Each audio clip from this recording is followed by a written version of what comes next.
Nuevamente ya disfrutando, yo no sé si padeciendo el horario de invierno. Estamos en el mes de octubre y estamos a punto de concluirlo y ingresar al cierre de año. Esto es en víspera del Día de los Santos Difuntos, unas fechas muy especiales para el pueblo mexicano.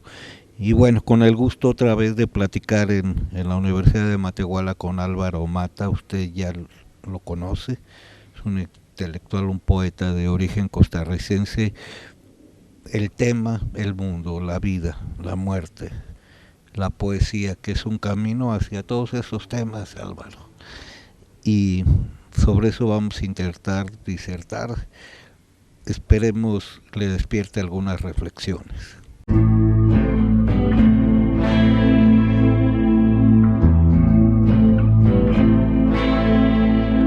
Álvaro, están pasando muchas cosas en el mundo y tú vienes a dar un taller ahora, regresas a trabajar a Matehuala y nuevamente estás en contacto con la juventud potosina de aquí del altiplano potosino.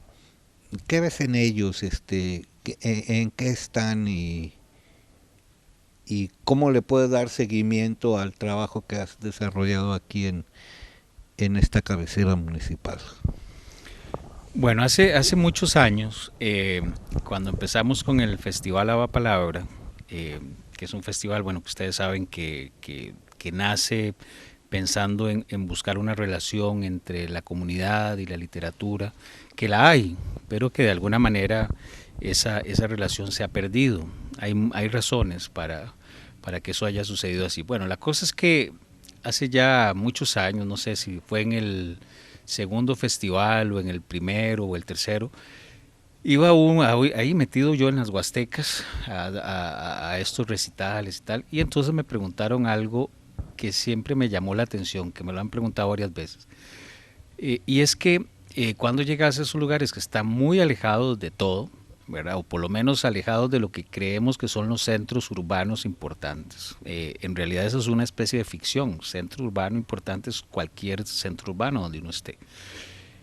Y bueno, entonces me preguntaba una muchacha, una estudiante, que qué se llevaba uno de esos lugares, ¿verdad? Porque ellos pensaban que al llegar uno e ir a conversar y todo eso era más lo que uno llevaba que lo que ellos daban.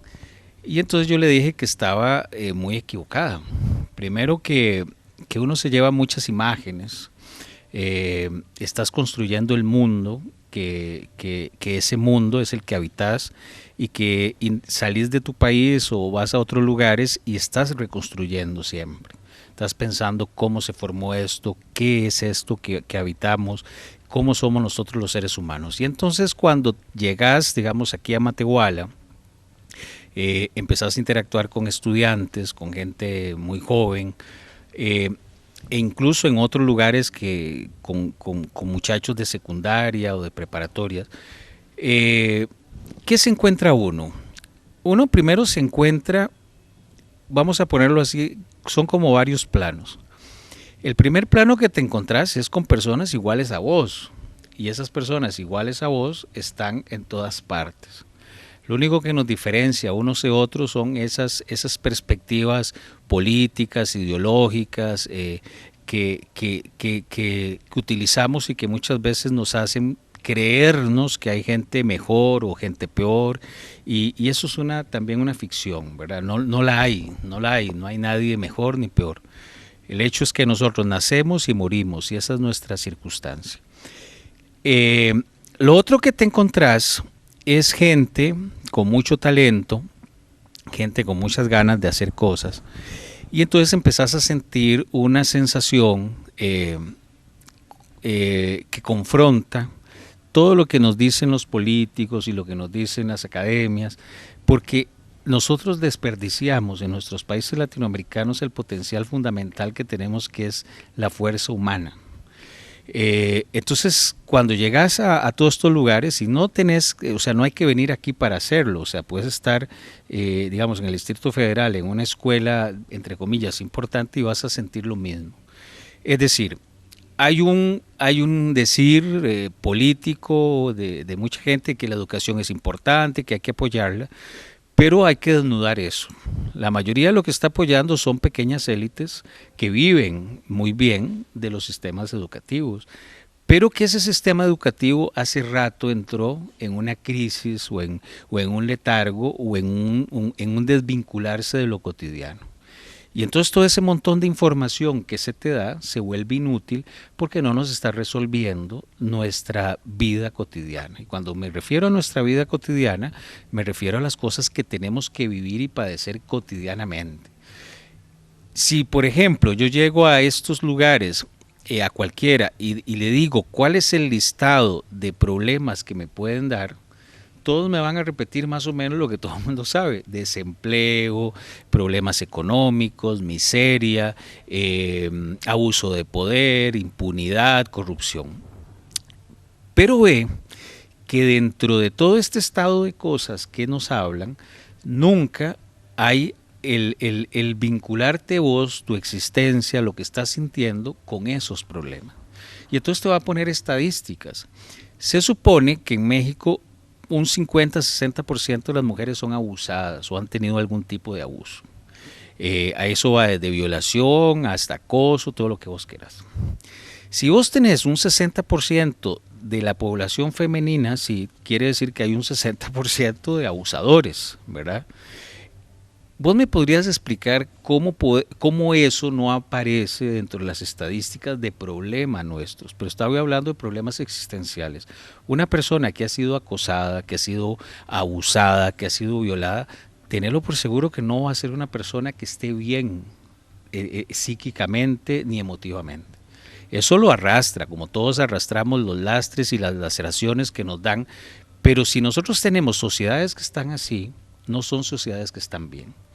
Y entonces la pregunta es, todo este conjunto de información que nos hace llegar a Marte, que nos hace construir grandes puentes, grandes edificios, unas instalaciones enormes, una tecnología impresionante que nos ubica hasta en el lugar donde no queremos ser ubicados, toda esa información, ¿de qué nos sirve si resulta que nosotros en términos humanos no estamos bien?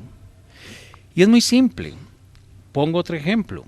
¿Cuál es la tercera causa de muerte entre muchachos de 12 a 20 años en México? El suicidio. Pero no solo en México, en otros lugares también. Y entonces uno dice, ¿por qué nosotros estamos formando personas o estamos constituidos por personas que no quieren vivir? Porque el que quiere matarse, dicho así llanamente, es porque no está bien acá, ¿verdad? Puede ser que yo tenga muchos conflictos y que vea que esto es absurdo, que es bastante absurdo, que mucho de lo que yo pueda hacer no tiene mayor sentido, pero ya el decir quiero estar en otro lugar que me va a dar una paz distinta a esto, ya estás en otro lugar. Entonces, yo lo que me encuentro es, a partir de tu pregunta, es ese montón de reflexiones. Me encuentro gente que quisiera, muchos de ellos, estar en una situación mejor, aportar, muy inteligentes, con una vitalidad muy impresionante. Y te puedo contar eso también. Por ejemplo, aquí en el Estado de México, en Chimalhuacán, nosotros tenemos un proyecto literario que lo hacemos con el municipio, y ese proyecto lo que busca es sensibilizar a partir de la literatura, porque ahí es donde está la cosa. La literatura es un hecho humano, es un espacio donde yo puedo expresar todo lo que yo soy, construir todo lo que yo soy con plena libertad. Es decir, en la literatura, el que la usa, cuando lee, fuera de las clases de español y de todos los profesores que son algunos muy enemigos de leer y de esto, ¿verdad? Y si quisiéramos ver en dónde aprendemos a que la gente no lea, puede ser que sea en las clases de español. Entonces resulta que cuando nosotros nos vinculamos realmente con lo que es el teatro, la danza, la música o la literatura, es un hecho humano, donde vos te manifestás sin ningún sentido de represión. Es más, el escritor no puede tener ningún elemento que lo censure a la hora de expresar o escribir o construir lo que está haciendo, porque es el único espacio real de libertad que nosotros tenemos. Si usted tiene una literatura menospreciada, si usted tiene una literatura que no es importante para la vida cotidiana, usted lo que está diciendo es que las personas no son importantes para la vida cotidiana, porque las personas son lo que construye en la sociedad, pero no la persona en abstracto, la persona en concreto. ¿Qué es lo que construye la sociedad de la persona en concreto? Sus particularidades.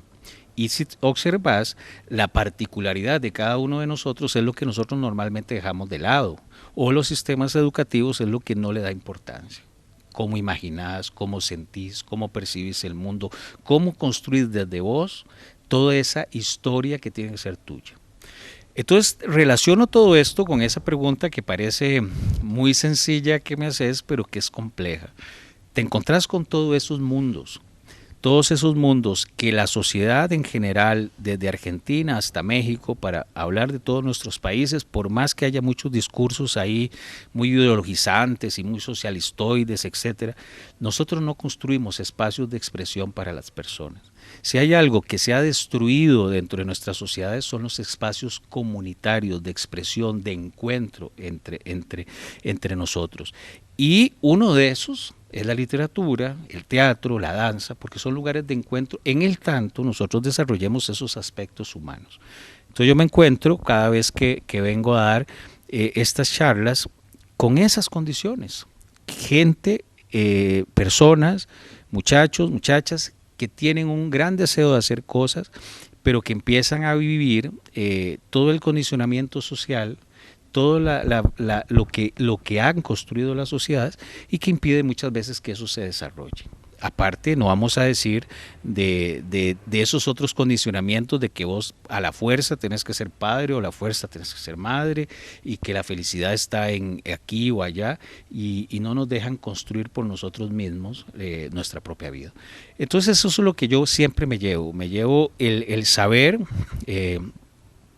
que si quisiéramos podemos transformar el mundo muy fácilmente, pero para eso tenemos que quitarnos todas esas taras culturales y todas esas taras educativas y ubicarnos en nuestro contexto actual, donde lo que hacemos normalmente es negar a la persona como persona. Ahí es donde está la clave y ahí es donde tendríamos que tener una gran modificación en todos los aspectos culturales, filosóficos, sociológicos, como quieras llamarlos.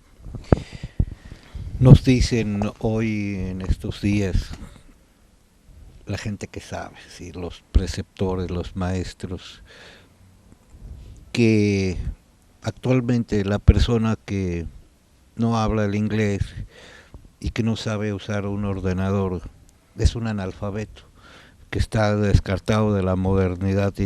Yo me pregunto, existen un sinfín de tecnologías y un sinfín de idiomas y dialectos en el mundo. ¿Por qué tienen que ser dos disciplinas de la cultura universal para llegar a ser, cubrir esta expectativa que nos decía Maslow, su pirámide desde lo elemental a la plenitud? Al parecer los preceptores y muchos educandos se lo toman muy en serio. Lo veo tan relativo, Álvaro. Es que es relativo. Te voy a poner un ejemplo. Una vez, hace un tiempo, que fui a Chiapas, por distintas circunstancias, así como de un paseo, estaba en un restaurante y de pronto escuché a familias indígenas que andaban ahí que hablaban en su idioma. Pero además no solo hablaban en su idioma, sino que hablaban en otros idiomas que yo no tenía ni idea qué estaban diciendo. Entonces uno se da cuenta que nosotros tenemos una serie de prejuicios bastante absurdos, ¿verdad? Centristas, egocentristas, logocentristas, como quieras llamarlo, en el cual, por ejemplo, ahora decimos, si usted no habla inglés no está en la modernidad. Bueno, no estoy en la modernidad, ¿y qué? ¿Cuál es el problema? Esta modernidad, ¿qué nos ha dado a nosotros? Nos está generando una mezquindad impresionante, con una avaricia impresionante de acúmulo de riquezas que están destruyendo el mundo. Hay una despreocupación fundamental por el medio ambiente, por la ecología, por cómo nosotros se nos olvida que sin las condiciones de este mundo nosotros como especie perecemos en 2 segundos. Pero además ese acúmulo de cosas que queremos y que está muy metido en este momento con toda esta sociedad, digamos, de consumo, sí, tiene una razón ancestral. Nosotros necesitábamos acumular víveres y aquello que nos dieron sustento porque venían las épocas en las cuales no había.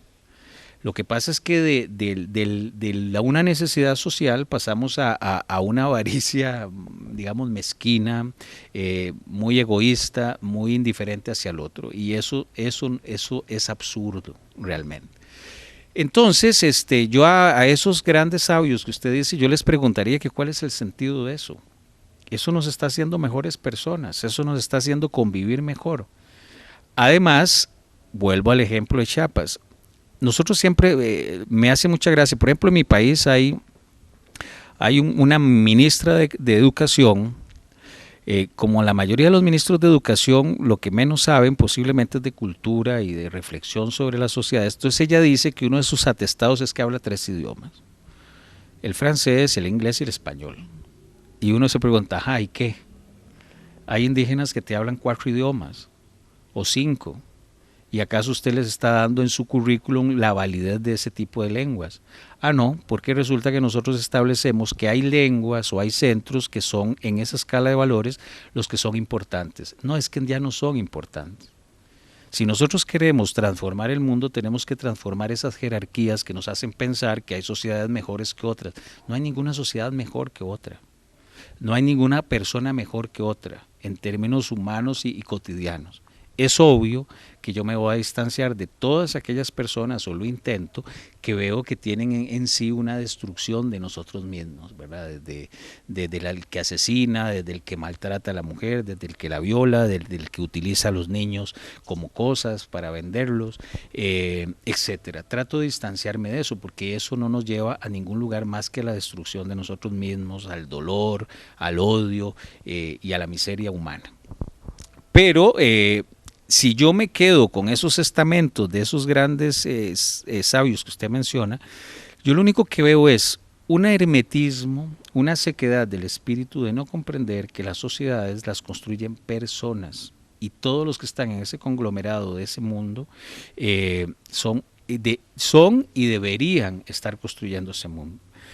Latinoamérica tiene dentro de sus muchas características una que es que nosotros somos caníbales de nosotros mismos, ¿verdad? No como aquel que buscaba el de la tribu de la par para comérselo. No, nosotros nos comemos a nosotros mismos de una manera impresionante. Si le pregunta uno a un mexicano en general, o a un costarricense, o a un argentino, cómo somos, te va a dar posiblemente una diatriba de cosas negativas. Por ejemplo, estás en Argentina, entonces los porteños son lo peor que hay en el mundo y los argentinos son incapaces, según esa visión, de hacer nada que valga la pena. Pero aquí es igual. Aquí los mexicanos les cuesta aceptar que tienen figuras universales. Octavio Paz o Juan Rulfo, independientemente que te caigan bien o te caigan mal, o Carlos Fuentes, son figuras que han sido parte de la cultura universal. Una novela como Pedro Páramo es una novela que se lee en todo el mundo, me explico, o sea, y no es un libro de autoayuda, no es un librito de esos que están de moda y que usted se los come y los bota como desecho, no estamos hablando a otro nivel. Pero si te das cuenta, ese canibalismo que tenemos nosotros es un ancla nuestra. Ahora, fuera de la entrevista, vos me comentabas el de mucha gente que antes que pensar en construir su México, está pensando en irse a Estados Unidos. Es muy sencillo. ¿Cómo podés construir un país cuando tu población quiere estar en otro lugar? Por ejemplo, El Salvador. Hay familias que desde que nacen están pensando en Estados Unidos como su patria. Y cuando digo su patria, puede decir que me digan, es que yo soy salvadoreño. No. Si usted está pensando que hay un lugar donde usted se puede realizar, ya esta patria donde usted está ya no es su patria. Entonces, si yo sumo todo este conjunto de cosas, lo que yo te podría decir es que es efectivamente cierto, y lo veo en ese intelectual como lo veo en muchas personas, que aquel que es incapaz de construir desde sí mismo, desde sus mismas condiciones, su propia vida, ese se convierte en una especie de enemigo de ese contexto, porque lo que está buscando es otro contexto. Entonces el que quiere irse a Estados Unidos, pues que se vaya, me explico, o sea, pero entonces no nos engañemos en pensar que somos de este lugar cuando tu mentalidad y tu construcción está en otro lugar. Yo no sé si los Estados Unidos es el gran lugar. Ahora yo te decía, en Estados Unidos, según las estadísticas que sacó la ONU recientemente, 1 de cada 4 mujeres es violada. Y más o menos un 40% ha tenido un tipo de acoso igual o de abuso. Entonces, vuelvo. Nosotros, y hay gente que se queda en la apariencia de las cosas. Sí, es muy bonito tener el carro último modelo, la gran tecnología, o tener los recursos para tener yo mi casa inteligente y todo lo que usted quiera. Pero yo no me fijo en eso, me fijo en la persona. Nosotros no hacemos con tener todos los recursos materiales más inimaginables si nosotros como personas somos miserables. Si nosotros como personas seguimos tratando como miserables y seguimos construyendo una cultura bárbara que es incapaz de reconocer en el otro a otro. Y ahí está el núcleo de las cosas. Si nosotros seguimos desarrollando estas perspectivas de que hay unos mejores que otros y hay condiciones mejores que otras, etcétera, lo que estamos siempre es despreciando lo que nosotros somos, porque siempre va a haber algo mejor que nosotros. Pero si yo asumo lo que yo soy, bien o mal, y trato de construir desde ahí, el mundo cambia. Entonces, eso también se liga con lo que había hablado anteriormente sobre el sistema educativo. Si nosotros no construimos con los muchachos que están en esas clases un mundo desde la clase que nos vincule a nosotros y nosotros no buscamos en conjunto nuestras propias respuestas, pues nosotros lo que estamos haciendo indirectamente o muy directamente es convertirnos en destructores de nuestra propia sociedad, porque siempre estamos en función de otra cosa, menos de estar aquí con estas condiciones, con estas circunstancias. Y sorprende que precisamente la gran riqueza que tiene Latinoamérica nunca la aprovecha, que es su pluralidad. Esa multiplicidad de culturas que nos podría hacer entender en términos humanos, en términos filosóficos, en términos, si lo querés, poéticos, como forma de expresión, una sociedad totalmente distinta. Pero para eso tendríamos que superar ese montón de prejuicios, ese montón de miseria humana que tenemos nosotros dentro, que estamos constantemente despreciándonos unos a los otros y creyendo que hay unos que son mejores que otros, cuando la única realidad que tenemos es que estamos aquí en tránsito y todos vamos a perecer y nos vamos a convertir en polvo y en podredumbre. Nada más hay. Esa es la única realidad. ¿Qué hay después de la muerte? No sé. Nadie sabe. Tampoco sabemos cuál es el inicio de esto, cómo se gesta la vida, qué es la conciencia.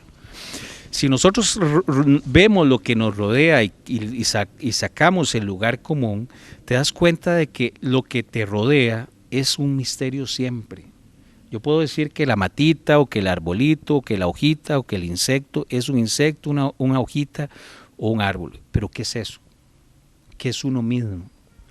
Todo ese conjunto de cosas lo hace a uno descubrir que el no saber, que el que no sé, que el que no tengo cómo ponerle nombre a todo, es una parte intrínseca nuestra. Entonces yo le respondería a la persona esta que lo que está diciendo es una estupidez, en 2 platos. Álvaro, hablemos en términos de salud pública. Los gobiernos de la contemporaneidad en su momento estuvieron muy preocupados por el virus de la inmunodeficiencia humana y se le combatió y están en eso, en la lucha contra el cáncer, en su momento la influenza, ahorita el ébola está bajo los reflectores. Yo veo otro problema que no abordan los sistemas de salud, yo no sé si del mundo, yo hablo de mi país, de donde estoy cerca, y más bien lo fomentan. Le llamo la celulitis, no de las piernas, no de los glúteos, de la mente, de la existencia. Yo no sé si la comunicación fática, que es la que se ejerce a través de los aparatos, teléfonos celulares inteligentes, se le llaman inclusive ahora a los que son caros, conecte una, si las redes verdaderamente posean así tan revolucionarias como se les ha dado en llamar. Yo veo seres solitarios digitalizando un artefacto en su mundo. Yo no sé si consultando en el buscador algún tema. Veo que en la televisión se fomenta la música de Enrique Iglesias, concursos, ficción, así como mirar así el cuerpo a través de un celular, así, la desnudez, el voyerismo. Y esto es muy celebrado y en Estados Unidos se desvelan por obtener el aparato así más moderno, y cada año incluso se abaratan, no se encarecen. Yo miro una sociedad que ha hecho de la telefonía celular una religión. Pues hay algo de eso, ¿verdad? O sea, yo creo que cuando nosotros andamos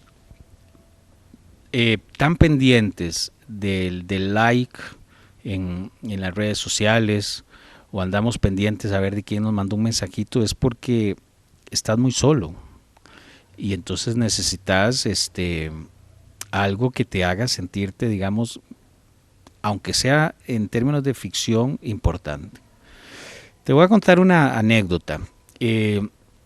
Dando un taller de estos que uno da, que son muy socráticos, ¿verdad? Son de mucha pregunta, de mucho conflictuar, etcétera. Llega digamos, al siguiente día del taller, eran unos muchachos de 14, 15 y 6 años. Y era un grupito como unos 25. Entonces yo les pregunto, ¿en qué lugar se sienten bien? O sea, ¿cuál es el lugar donde ellos pueden decir que se sienten bien? Y 10 de ellos dijeron que con el celular, ¿verdad? Y la otra pregunta que normalmente hago es, ¿haciendo qué? Fuera del deber, me explico, fuera de las obligaciones, porque muchas obligaciones se hacen por obligación, no porque vos sintas que eso es una cosa tuya. Y entonces era mandando mensajes y atendiendo eso. Entonces yo les dije, después de conversar un rato, que si ellos sintieran que hay un lugar donde los atiendan, les pongan atención, si necesitarían el celular. Y su respuesta es que no. Entonces yo creo que las redes sociales nos descubren varias cosas. Unas muy feas, por decirlas así, pero otras también nos ponen alertas sobre otras. Las feas es esas que vos estás encaminando, o sea, es decir, cómo nosotros nos hemos, no materializado, es que esa no es la palabra, cómo nosotros seguimos sin comprender que en la mayoría de los casos y en la mayoría de las sociedades nosotros tenemos gente muy sola. El gran porcentaje de cada población, de cada país, es gente muy solitaria. Gente que se siente mal, que siente que no la quieren, que no se siente importante, que siente que todo lo que ellos hacen es negativo, y evidentemente eso obedece a esa construcción social de nosotros de estarnos constantemente volando machetazos o insultándonos o tratándonos mal, etcétera, etcétera. Eso es una cosa que nosotros no hemos variado. Al mismo tiempo también descubrimos que las redes sociales nos hacen darnos cuenta que el sistema que nosotros llamamos democrático es profundamente antidemocrático. ¿Y por qué? Porque usted en las redes sociales tiene todo el chance de expresar lo que usted quiera y buscar la información que usted quiera. Y entonces descubre varias cosas. Uno, que efectivamente nuestras sociedades son muy insatisfactorias en términos democráticos, de expresión y de construcción de sociedad a partir de lo plural, a partir de la particularidad de cada uno. Eso es una cosa que es una realidad. Si esta realidad de aquí no satisface lo que vos sos, lo vas a buscar en otro lugar. Y en general es las redes sociales. Entonces, es decir, yo no estoy en contra para nada, porque las uso todos los días, de las redes sociales ni de ningún tipo de instrumento. Lo que refleja no es ese instrumento, es lo mal que nosotros hemos hecho las cosas acá, o el cómo hemos construido sociedades muy mutilantes, muy censurantes, muy castrantes, y se nos olvida eso, ¿verdad? Y si vos encontrás, y con esto que te decía del suicidio, muchachos que están metidos ahí, yo lo primero que debería preguntarme es qué provocó que ellos llegaran ahí, o por qué ese mundo del celular o ese mundo de esos aparatos les satisface más que estar dentro de este otro lugar. A lo mejor porque es que debe ser así, porque ahí está mucho mejor que en este otro lugar.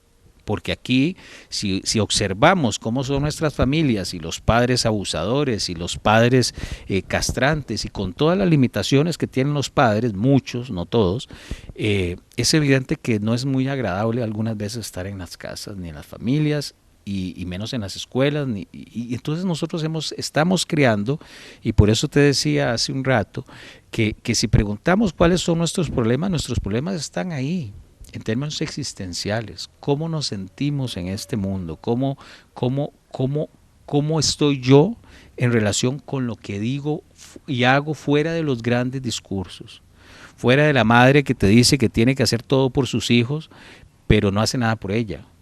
Y hacer todo por sus hijos es una negación de sus hijos y de sí mismo, o del padre que dice que se desvela profundamente por sus hijos y tal, pero es un castrante.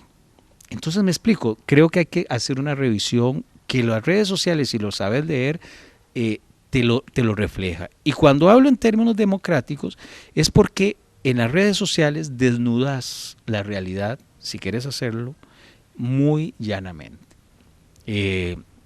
Por ejemplo, hablo del caso de Costa Rica. Para mí el presidente que tenemos es un tipo bastante pusilánime, bastante oportunista y bastante mediocre. Por más que tenga atestados académicos, porque la mediocridad no se mide por la cantidad de títulos que vos tenés, sino tu capacidad de enfrentar lo cotidiano. Y si vos no tenés ninguna capacidad de enfrentar lo cotidiano, porque estás acostumbrado a estar hablando, pero no hacer, entonces te vuelves, en términos prácticos, una persona mediocre. Pero tenemos la ventaja que las redes sociales desnudan eso fuera del discurso oficial. Porque entonces aparecen un montón de hechos que te ponen a vos y te dicen, no, ojo, vea, aquí está esto, usted dijo esto, ¿verdad? Ahora usted está haciendo esto. Ah, usted prometió esto, pero está haciendo esto todo lo contrario. Y entonces desnuda la corrupción, desnuda la mediocridad. Es obvio que ahí también aparece otro elemento. Cuando usted tiene una sociedad tan minusválida en términos de convivencia, en términos de interacción social, usted lo que descubre es que nosotros en términos sociales somos muy débiles y las redes sociales te lo descubren. ¿Cómo descubro yo que nosotros somos muy débiles? Cuando veo el montón de gente que escribe, entre comillas, poemas, que son balbuceos adolescentes, de gente que tiene 50, 60 años. ¿Está mal que lo haga? No, no estoy diciendo eso. Lo que estoy diciendo es que hace rato nosotros no nos atendemos a nosotros como personas en el aquí y ahora. Variaron todos los referentes y no nos hemos dado cuenta. Varió el sentido para muchos de que hay un más allá. Entonces solo queda el acá. ¿Y en el acá qué vamos a hacer si nosotros ni siquiera hemos asumido este presente y no nos hemos dado cuenta que la idea de futuro se desvaneció, que los dioses ya desaparecieron del contexto en general, que la metáfora nosotros la destruimos, que lo sagrado nosotros lo destruimos? ¿Y cómo quedamos ante ese universo? A la intemperie, y no nos hemos dado cuenta. Y nos escondemos, evidentemente, este académico que usted me mencionó, esta gente, se esconden en una falacia, en un espejismo, lo material, lo tecnológico. Eso es huir de uno mismo. Porque lo tecnológico debería ser un instrumento que nos haga a nosotros vivir mejor, humanamente hablando. No un lugar donde nosotros huimos y nos escondemos porque no estamos bien acá, o tenemos una miseria impresionante, o una carencia impresionante, o una mutilación impresionante de nosotros mismos. Entonces, ves, es un conjunto complejo de cosas, son muchos elementos que tiene todo esto, pero que en el fondo reflejan esas condiciones humanas. Y cuando yo hablo de la familia, hablo del padre, hablo de la madre, es porque no me gusta estar teorizando. Las cosas yo las veo en concreto. ¿Cómo se relaciona usted con su pareja? ¿Cómo se relaciona usted con su amigo? ¿Cómo se relaciona usted con las personas que tiene alrededor más próximas? Si su relación es de posesión, usted estará generando eso, posesión y exclusión. Si su relación es un plano de igualdad, usted estará construyendo una sociedad en planos de igualdad, donde cada uno tiene un derecho por sí mismo a ser.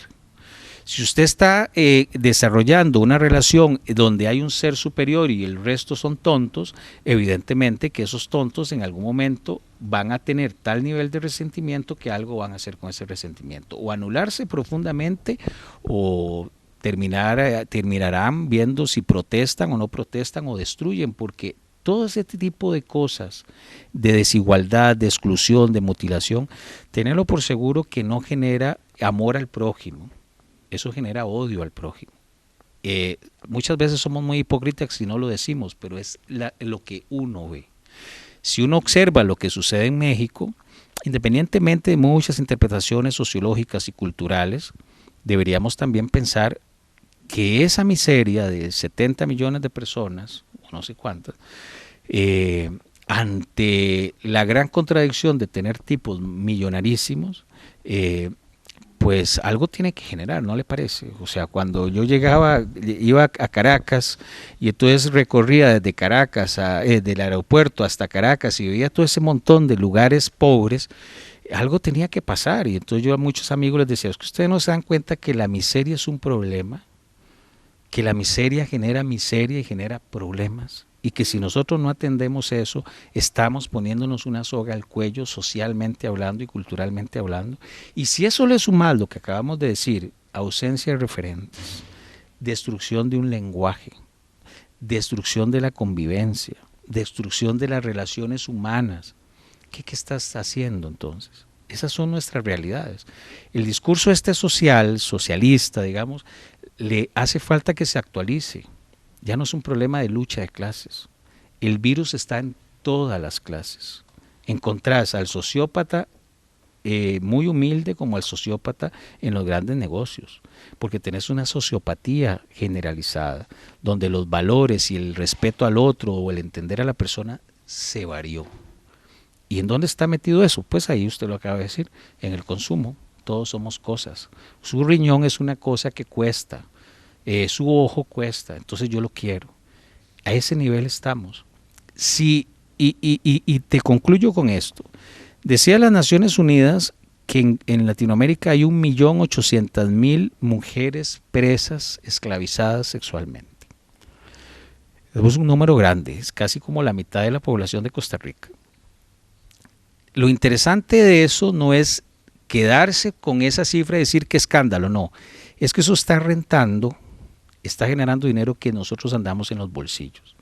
Entonces es una ingenuidad pensar que todos estamos, que yo soy bueno y que no tengo que ver nada con el asunto. No. Si usted está inmerso en una economía que permite eso, que permite que el lavado, que la guerra, que el secuestro genere recursos para alguien y eso se inserta en la economía, todos tenemos un problema. Y yo creo que ahí hay otra gran faceta dentro de esto, el problema ético cotidiano de cada uno. En fin, ahí podemos seguir nosotros hablando y hablando de todos estos temas y vamos a encadenarlos con otro montón que, si te das cuenta, esa pregunta del aparatito nos refleja una realidad compleja, sí, efectivamente, pero otra a la que nosotros normalmente estamos acostumbrados a ver, porque ahí no hay escapatoria. Si hay alguien sometido a un celular, bueno, ya nos está reflejando el montón de carencias que no tiene él, que tenemos todos. Si alguien está totalmente sometido a las redes sociales compulsivamente y obsesivamente, esperando que alguien le haga un guiño y eso lo único que va a hacerle sentirse bien a esa persona, ya nos refleja que hay una construcción social que no va bien encaminada. Y si nosotros convertimos los objetos y a nosotros mismos en cosas, pues entonces nosotros anulamos el elemento central de cualquier sociedad, que es la persona. Ya la persona no es el elemento central de cualquier sociedad y dejó de serlo hace un tiempo. Ahí es donde nosotros deberíamos reflexionar en esta contemporaneidad, creo yo, y de otra manera. Hace un momento que mencionaste la palabra riñón, traje a la memoria en cátedra un comentario, a lo mejor con ánimo chusco, de una maestra que disertando con nosotros como alumnos en torno a vehículos, nos decía, una troca es más valiosa que un riñón. Yo prefiero perder un riñón que mi troca. Increíblemente el grupo estuvo de acuerdo. Yo le observé que los riñones, que había que preguntarle a un nefrólogo si en efecto, aclaro, son observaciones. Cuando hablo de lo que opinan los expertos, cuando ni generalizo ni descalifico, no es con ese ánimo, es con el ánimo de observar. Y creo que podríamos cerrar esta charla para dejar las que siguen en el tintero con algo de tu poesía. Bueno, voy a leerles un fragmento de un libro que se llama Sobre los fragmentos. La vez pasada leí el último capítulo, que era el 28, ahora voy a leer el 18, que no sé por qué intuía que de alguna manera estos temas siempre nos llevan a lugares como comunes, ¿verdad? Entonces que a lo mejor esto se adaptaba. Y este capítulo termina con un texto náhuatl. O sea, la última partecita del texto es un texto náhuatl. Entonces dice así: si bien el escepticismo derruye la meditación de las formas, hay momentos de sosiego y un matiz resabia los linderos como un vestigio. El solaz se trasluce, la apatía se distrae. El fluir que transcurre reaparece como una añoranza que aprisiona la memoria, al recuerdo que subyace en la memoria. No es extraño. Estamos hechos de fantasmas, de pulsiones hechas limo, de polvo olvidado en el lodo del polvo, del silencio que reaparece en el silencio, de pájaros como gotas que carcomen las ramas en las nubes, perseguidos por los árboles, presencias que subyacen en los adentros del lenguaje, gritos desueltos en el recuerdo, lo que era, lo que fuimos, lo que ya no palpamos, lo que somos. Balbuceo transformado en palabra, en la raíz que presiente el destello de sí en la imagen e intenta recuperarlo, en el sonido del silencio que se expresa en la imagen, en el grito. Eco rememorando los cantos de niebla del eco, llanto que deambula junto al río, por el jardín de piedras de granito junto al cerco, en las nubes de espejo de pus del riachuelo. Corrijo, no recuperan. Llevan en sí las conversaciones de los muertos, su impresión, su miedo, su asombro, aire convertido en premisa, en sortilegio. A través del pigmento de los vocablos, de la imagen que desaparece en la bóveda de huesos del entorno, como un sueño más que no despierta, no ve nada, como un deseo, una ruptura, una despedida consumida en la niebla que vuelve a la niebla, a la penumbra, retorna el sentir de abuelos y ancestros, a nosotros viéndonos ya muertos, la orfandad de saberse en tránsito hacia lo finito que yace en la nada del infinito, en el silencio, en la penumbra. Sombras que vienen de la sombra, regresan a ella, polvo que muerde el polvo, al humo, a la ceniza. Aún así, a pesar de la ilusión que fustiga hasta el cansancio, del espejismo que golpetea intentando hacernos olvidar, el pasado no vuelve.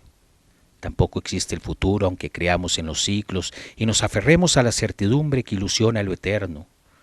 Aunque el sol se acueste recluido en las nubes, en las sombras de los cerros y se sumerja en la tierra provocando alucinaciones que parpadean con su reflejo. Aunque la luna se deshaga en fragmentos que transcurren entre escombros de otros fragmentos, cavilando en silencio hacia el crepúsculo, hacia las nubes en el ocaso del crepúsculo, buscando al jardín de estrellas en los senderos de granito, en la penumbra, en el silencio. Aunque lo cotidiano perviva como una mancha, poseído por lo sempiterno que concibe la muerte como una caída, como una continuación que va hacia el allá sin ir al allá, el allá que es el aquí estando en el allá, un sitio al que vamos sin ir, pero vamos carcomiéndonos en la ceniza de los huesos, en el humo de las urnas, en el viento, en la niebla, donde se repiten los lugares como espectros, como animales, como piedras, como flores. Yo me pongo triste, mortalmente palidezco. Allá donde vamos, Si pudieran llevarse a su casa las flores y los cantos, me vaya yo adornando con áureas flores de cuervo, con bellas flores de aroma. Oh, ya no hay regreso, ya nadie retorna acá. De una vez por todas nos vamos allá donde vamos. Álvaro, gracias. Hasta la próxima. Bueno, gracias a ustedes y espero estar aquí pronto. Gracias.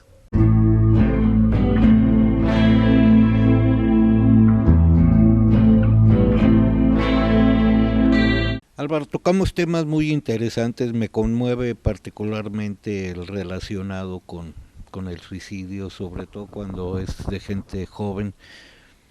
Y me trae a la mente unas palabras de Émile Cioran, que decía que el suicidio no es prueba de cobardía en el hombre, sino de las dimensiones inhumanas del desamor.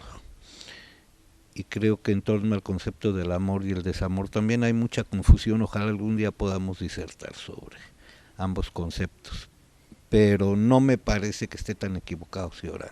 No, para nada. Yo pienso que es lo que hemos conversado, o sea, quizás se nos olvidan los elementos fundamentales, y para mí el elemento fundamental es que nací sin pedirlo, tengo un grado de conciencia que no sé de dónde salió, y que todos estamos simplemente en un tránsito aquí, y que entonces lo que debería ser un sentido de gobierno y un objetivo de cualquier gobierno es que intentemos disfrutar mientras estamos acá. Entonces, ante esas circunstancias, todo lo demás se vuelve un poco absurdo, por no decir totalmente absurdo. Y entonces cuando tocas el desamor, el suicidio, el que alguien tenga tal nivel de fuerza en su interioridad, fuera de las cosas obsesivas y que pueden decir los psiquiatras y todo lo que quieran. El hecho es que nosotros construimos patologías en nosotros. El hecho es que nosotros tenemos sociedades muy patológicas, contratos muy patológicos que destruyen a la persona, que la vuelven miserable, que la vuelven totalmente vulnerable, que las hace estar mal acá. Y te digo que no es, en esto hay que quitarse de esquemas.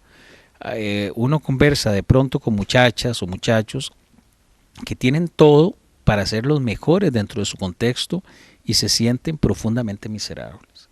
Hay algo ahí, en esa construcción social, en esa relación humana, en esa relación con padres, con madres, con hermanos, con amigos, que no está bien y que nos genera eso. Y si nos olvidamos que nuestra condición humana está ligada al desamparo, es decir, al darnos cuenta que vamos a morir, que estamos solo en tránsito, si se nos olvida eso, entonces nos olvidamos de todo. Y por supuesto no le vamos a dar importancia a nada que nos haga sentirnos un poco mejor existencialmente hablando. Y eso es fundamental para mí. O sea, es decir, ¿qué sentido tiene volverte o a dejarte arrastrar por todo aquello que va en contra de tu forma de ser o de tu particularidad o de lo que te hace estar mejor en el mundo? Ahora que dijiste amor, ve que la palabra amor está totalmente desprestigiada, igual que la palabra poeta. O sea, uno dice poeta y lo que menos se imagina es una persona humana. Se imagina un pedante, un ególatra, se imagina a alguien que nos dice un montón de cosas absurdas y muchas veces cursis, recursis. Entonces tenemos, cuando ahora hablábamos de que están agotados los referentes, es que están agotados. La palabra amor es una cosa que deberíamos reformular.